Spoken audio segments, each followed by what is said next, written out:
welcome to this tutorial on natural language processing, that is NLP. Natural language processing or NLP is a field of artificial intelligence that gives machines the ability to read, understand and derive meaning from human languages. In simple terms, NLP represents the automatic handling of natural human language like speech or text. So let's talk about some of the most frequently used algorithms and models while defining the vocabulary of terms. The first one is the bag of words model, and this is a commonly used model that allows you to count all of the words in a piece of text. So basically it creates an occurrence matrix for the sentence or the document, and it disregards the grammar and word order. So these word frequencies or occurrences are then used as features for training a classifier. So for example, in this sentence, words are flowing out like endless rain into a paper cup. You count the number of times each word of this sentence occurs. So the word words occurs once, rain occurs once, and so on. Similarly, for this sentence, the word they appears thrice and so on. And this is how you represent this sentence by counting the frequency of the words that appear in the sentence. And then this is passed as a feature matrix for your relevant NLP application.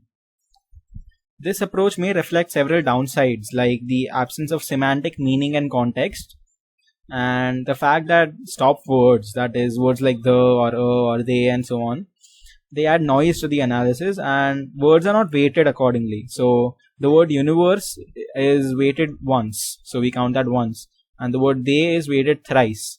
So this would appear to give more importance to the word they in this sentence rather than the word universe, while we might want to give more importance to contextual terms like universe rather than articles or prepositions like they. The next thing is tokenization. This is the process of segmenting running text into sentences and words. So in essence, it's the task of cutting a text into pieces called tokens, and at the same time throwing away certain characters such as punctuation. So for the sentence that we saw above, this one, for these two sentences, the tokenized version would be like this. It basically separates the sentence at blank spaces. So words is separated, then there's a blank space, so the next thing is separated, R. So it basically separates each word.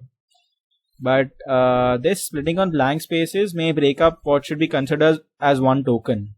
For example, at times when you have something like a name like San Francisco or New York City, it will split that up into San and Francisco and make that two tokens, whereas it should just be one token because it's the complete thing, San Francisco, and not two terms differently.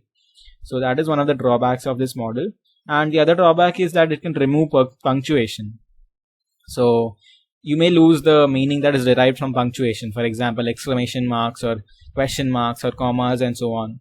That meaning is not included. The next thing we go to is stop words removal. And this includes getting rid of common language articles, pronouns, prepositions and so on, such as and, a, the, of, on and so on, like all of these.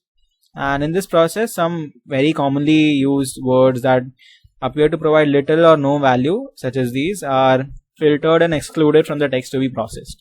So it basically enables us to focus on the relevant contextual words rather than all of these filler terms and unnecessary terms which have little to no meaning. Next, we go to one-hot encoding. And this is a simple way to represent a word in vector space. So each word is uniquely mapped onto a series of zeros and ones, and the location of the one corresponds to the index of the word in the vocabulary. So the vocabulary is basically a dictionary of all the terms that you have in your document or text or phrase or whatever piece of text you have. And suppose this is the text you have. You select each word that you have in this text and include that in your vocabulary. And then you have a vector which corresponds to the length of the vocabulary. The number of terms in the vector correspond to the length of the vocabulary, which is V. And then each word gets mapped onto its corresponding location. So the word Rome, if present in the vocabulary, may come at the first position. The word Paris may come second. So for each word, you put a 1 at its position and then zeros for all of the other words in the vocabulary. The word Italy may come somewhere else. You put a 1 there and then 0 at all of the other places. So this is called one-hot encoding because this is 1, 1. one is hot, one hot, and then all of the others are zero. So it's called one hot encoding. Next, we move on to word embeddings. And word embeddings are a learned representation of text for words that have similar meaning or a similar representation. So each word is mapped onto a unique vector that is quite long, maybe 100 or 300 terms, and each position in that vector represents a particular characteristic of that word. The characteristic may be something like whether it's a living thing or not. For example, this may stand for a living thing or not. So the color represents how big the number is and what value it indicates, and how relevant that characteristic is to that word, essentially, for each position of this vector. And so this may stand for whether the word is a living thing or not, whether the meaning of that word is a living being or not. Something else may be a gender, for example. Something else may be food, for example, and so on. And this word2vec is a model that and takes as input a word and converts it to its vector representation, which is called the word embedding. And so this is an example of a word embedding for all of these different words, and the color indicates the intensity of that value in that particular place, as I said. So there's a few things to note here. It's a straight red line passing through all of these words. So this indicates that they are similar among that direction. We don't know what these dimensions stand for, but there is a particular dimension that all of these words have similar characteristic in. You can also see that woman and girl have quite similar vector representations. So all of these values the colors are pretty similar in most of these values. And similarly, boy and man also have very similar representations. They're similar in quite a few values.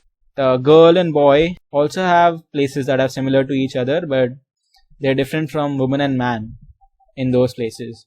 So this may be a vague representation of youth, for example. So all of these words are representing people except the last word, which is water. And you can see that this is uniquely different from all of these other words. So there's some kind of meaning in all of these words that represents a person that is not found in this one. And you'll notice that the difference between, say, girl and woman, so the girl vector minus the woman vector, will be quite similar to the boy vector minus the man vector. So the difference between these two beings is quite similar to the difference between boy and man. Girl minus woman should be very similar to boy minus man when you take these vectors and subtract them. And this will be seen in if you actually take out these vectors and subtract them, you'll see that meaning. Similarly, king minus queen will be very similar to man minus woman. If you want a correlation between several kinds of words, you can use this subtraction method to find out correlations between different pairs and pairs of words. So that's it for this tutorial. This was a brief introduction of NLP. NLP has wide-reaching consequences in the modern world. It is used in all kinds of spheres, ranging from healthcare to finance to medicine and analytics and so on. And there are several aspects of NLP, and this was just a brief intro to the very basic tools used in NLP. Thank you for watching, and I'll see you in the next tutorial.